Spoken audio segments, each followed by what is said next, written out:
इस देश की जनता ने आपको पीएम बना दिया, मगर आपकी नीति कुछ और थी, आपने खंजर चला दी। अगर वो ब्राह्मण न होती, अगर वो भाजपा को समर्थन न कर, तो अभी तक उनकी गिरफ्तारी हो चुकी होती। एक रोटी कम खाओ मगर अपने बच्चों को जरूर पढ़ाओ। सत्ता में बैठी हुई सरकार है, ये कठपुतली है, एक ऐसे समझिए रखेल, और मीडिया जो है वो दलाल है इनका। प्रधानमंत्री जी की तरह डरपोक नहीं है कि प्रधानमंत्री जी अगर 200 मीटर पे भी जाएंगे तो सिक्योरिटी के साथ जाएंगे। देखिए सर, सबसे पहले मैं इस अहंकारी सरकार और इस अहंकार प्रिंसिपल के लिए एक शेर के साथ शुरुआत करना चाहूँगा कि इस देश की जनता ने आपको पीएम बना दिया। इस देश की जनता ने आपको पीएम बना दिया, मगर आपकी नीति कुछ और थी, आपने खंजर चला दिया।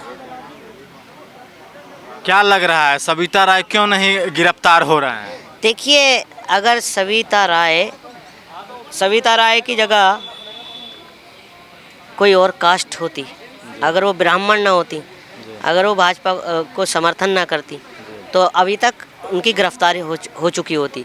क्योंकि जो ये हमारी बहन है डॉक्टर रीतू, ये एक दलित समाज से आती हैं, इस वजह से इनकी कोई सुनवाई नहीं हो रही है। और जो ये सरकार जो है, ये चाहे दलित हो, पिछड़े हो, अगले हो, मुस्लिम हो, ये इनके खिलाफ है। क्या बुराई थी अगर डॉक्टर रीतू बच्चों को बाबा भीमराव अंबेडकर के बारे में बतला रही थी या उनके इतिहास के बारे में बतला रही थी, तो इनके फर्जी प्रूफ लगाकर उनको बाहर कर दिया गया। ये बहुत शर्म की बात है। क्या लग रहा है ब्राह्मण समाज का यानी सवर्ण समाज का जो लोग हैं, इतने बड़े पदों पे बैठे हुए हैं और लगातार ऐसे कर्म कर रहे हैं जैसे जो बहुजन समाज के जितने तमाम बेटियां हैं, बच्चे हैं, जो एजुकेशन पॉलिसी में पढ़ने लिखने और आगे बढ़ने की जो बात करते हैं, उनको तमाम जगहों से हटाया जा रहा है, निकाला जा रहा है, सुसाइड करने पर मजबूर किया जा रहा है। क्या मतलब हो सकता है? देखिए, इनका एक ही मकसद है, एक ही टारगेट है कि अगर बहुजन समाज के बच्चे, दलित बच्चे अगर पढ़ेंगे लिखेंगे तो सवाल पूछेंगे इस देश की सरकार से। तो यही चाहते हैं कि इनको दबाया जाए, कुचला जाए। मगर अब आज की जो हमारी जनरेशन है, मैं सबसे पहले आपके चैनल के माध्यम से सिर्फ यही मैसेज देना चाहूँगा, वो किसी भी जाति का हो, चाहे वो दलित हो, मुस्लिम हो, सिख हो, ईसाई हो, उसका पढ़ना ज़रूरी है। एक रोटी कम खाओ मगर अपने बच्चों को ज़रूर पढ़ाओ, क्योंकि आप पढ़े लिखे होगे तो संघर्ष करोगे, आप किसी से नहीं डरोगे। क्या लग रहा है जब बाबा साहब का दिया हुआ संविधान ने जब सबको एक समान अधिकार दिया है, सबको एक समान एक दर्जे पर रखा गया है, फिर क्यों जातिवाद हो रहा है, फिर क्यों शोषण किया जा रहा है? देखिए, इनका मेन मकसद यही है आरएसएस का कि संविधान में बदलाव करना, संविधान से छेड़छाड़ करना। क्योंकि संविधान जो लिखा है एक दलित बहुजन समाज के बाबा साहब जो हैं, क्योंकि मैंने भी पढ़ा है संविधान, और मैं पढ़ता था जब मैं 10th क्लास में था कि उनके साथ भी क्या क्या प्रेरणाएँ हुई हैं, उनको कितना सताया गया, और उन्होंने उस टाइम में 20-20 डिग्रियां पास की, और उन्होंने सिर्फ एक ही मैसेज दिया कि पढ़िए, अपने बच्चों को पढ़ाइए, इससे कोई मतलब धर्म कोई मायने नहीं रखता, इंसानियत से बड़ा कोई रिश्ता नहीं होता है। क्या लग रहा है इतने दिनों से धरना किया जा रहा है, लेकिन लगातार सरकार इनके खिलाफ या पुलिस इनके खिलाफ कुछ कर नहीं रहे हैं, सविता राय अभी तक बचे हुए हैं? कि मैंने अभी कहा ना, अभी इसकी जगह डॉक्टर रीतू होती तो अभी तक जेल में होती। आज 12वां दिन है धरने का, क्योंकि वो एक ब्राह्मण समाज से हैं और फिर बीजेपी को भी सपोर्ट करती हैं। चार्जशीट दाखिल होने के बाद वो ये डॉक्टर सविता राय अभी भी पद पर बनी हुई हैं। और मैं एक चीज़ उनको ये कहना चाहूँगा कि आप जिस संविधान के और जिस बाबा साहब के ख़िलाफ़ हैं, शायद वो भूल गई हैं कि आज जहाँ पर हो, जिस ओहदे पर हो और जिस कुर्सी पर बैठी हो ना, आप बाबा साहब की ही बदौलत बैठी हो। देखिए, 40 ईयर्स मेरी एज हो चुकी है, और मैं देश का पहला प्रधानमंत्री ऐसा देख रहा हूँ कि कोई भी मेहमान आता है बाहर से तो बिल्कुल देश की जनता को, ख़ासतौर पर दिल्ली की जनता को हाउस अरेस्ट कर दिया गया है। और ये धरना, आपने कहा धरना कितने भी मतलब चाहे 2 महीने क्यों न हो जाए, मगर जब तक डॉक्टर रीतू को इंसाफ नहीं मिलेगा हम यहाँ से उठेंगे नहीं। हम डॉक्टर रीतू के सपोर्ट में यहीं डटे रहेंगे। पुलिस प्रशासन कहीं ना कहीं अपनी बात मनवाने के लिए, अपनी काम करवाने के लिए आप लोगों को जबरदस्ती हटाया जा सकता है, ऐसा भी तो हो सकता है। देखिए, इस सरकार में पुलिस प्रशासन तो एक ऐसा है जैसे हमारे जो सत्ता में बैठी हुई सरकार है, ये एक कठपुतली है, एक ऐसे समझिए रखेल, और मीडिया जो है वो दलाल है इनका। अभी आप बताइए, एक छोटा मोटा मैटर नहीं है।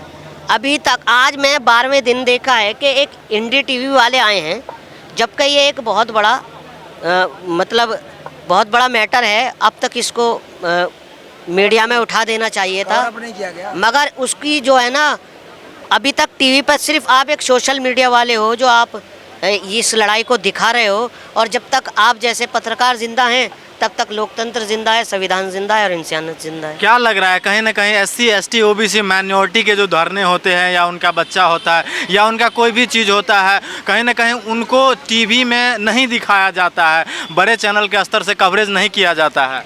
देखिए, ये इनकी पॉलिसी है कि इनको जो ना सिर्फ नज़रअंदाज करो, और यही जो ना जो दलित बच्चे हैं, इसी वजह से इनको दबाव में लिया जा रहा है, इनको पढ़ने नहीं दिया जा रहा, क्योंकि अगर पढ़ेंगे लिखेंगे तो चंद्रशेखर की तरह और राहुल गांधी की तरह संसद में खड़े होकर सवाल करेंगे सरकार से।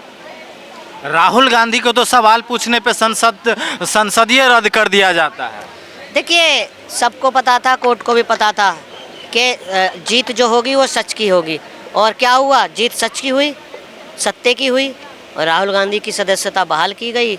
और एक राहुल गांधी ही एक ऐसे शख्स हैं, और चंद्रशेखर जो दलितों की, मुस्लिमों की, अगले पिछड़ों की आवाज़ उठा रहे हैं, और भारत जोड़ो यात्रा उन्होंने की है। अब पार्ट 2 भारत जोड़ो यात्रा शुरू होने जा रही है। और देखिए, राहुल गांधी जो हैं उन्होंने बहुत कुछ सहा है अपनी लाइफ में। अपने बाप को खोया है उन्होंने, अपनी दादी को खोया, अपने चाचा को खोया, और 57 साल का उनके पास अनुभव है। 57 साल का उनके पास अनुभव है, क्योंकि कांग्रेस सरकार बहुत योजनाएं लाई है, बहुत स्कीम लाई है, और देश को जो चला सकता है वो कांग्रेस ही चला सकती है, किसके बस की बात है। लेकिन लोगों द्वारा तो कहीं ना कहीं कहा जाता है जो राहुल गांधी जो है वो अभी मैच्योर नेता नहीं हुए हैं, इस देश को चलाने के लायक नहीं हुए हैं, वो तो पप्पू है। देखिए, मैं उन्हें पप्पू समझता हूँ जो राहुल गांधी को पप्पू कहते हैं। 57 साल की एज हो गई, 57 साल का उनके पास अनुभव है। वो एक ज़मीनी इंसान है, ज़मीन से जुड़ा हुआ। आप देख लीजिए, जान हथेली पर रखकर, वो चाहे खेती हो, किसी के बीच में, वो जनता के बीच में रहता है। वो प्रधानमंत्री जी की तरह डरपोक नहीं है कि प्रधानमंत्री जी अगर 200 मीटर पे भी जाएंगे तो सिक्योरिटी के साथ जाएंगे।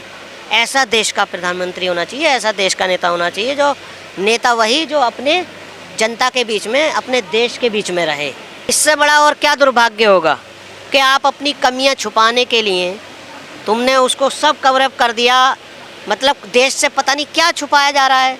अरे भैया, सम्मेलन तो पहले भी होते थे, पहली सरकारों में भी होते थे, इतनी सख्ती नहीं होती थी। बिल्कुल वो हिटलरगिरी जो तानाशाही बोलते हैं ना, वही हिसाब हो रहा है।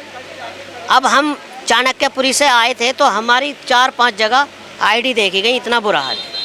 बताइए, अपने देश में ऐसे समझे से हम कोई उग्रवादी हैं या कोई क्रिमिनल है। मतलब अपने ही देश में एक उग्रवादी, नक्सलवादी का ट्रीट किया जा रहा है। बिल्कुल बिल्कुल। चलिए, शुक्रिया बातचीत के लिए। पूरी बातचीत पे आप लोग अपनी अपनी प्रतिक्रिया देना ना भूले। कैमरा पर्सन आशीष के साथ, दिल्ली।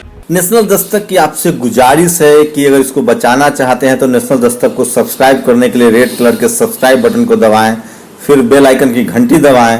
नेशनल दस्तक को बचाने के लिए बहुत जरूरी है कि हर खबर को शेयर करें, लाइक करें, कमेंट जरूर करें।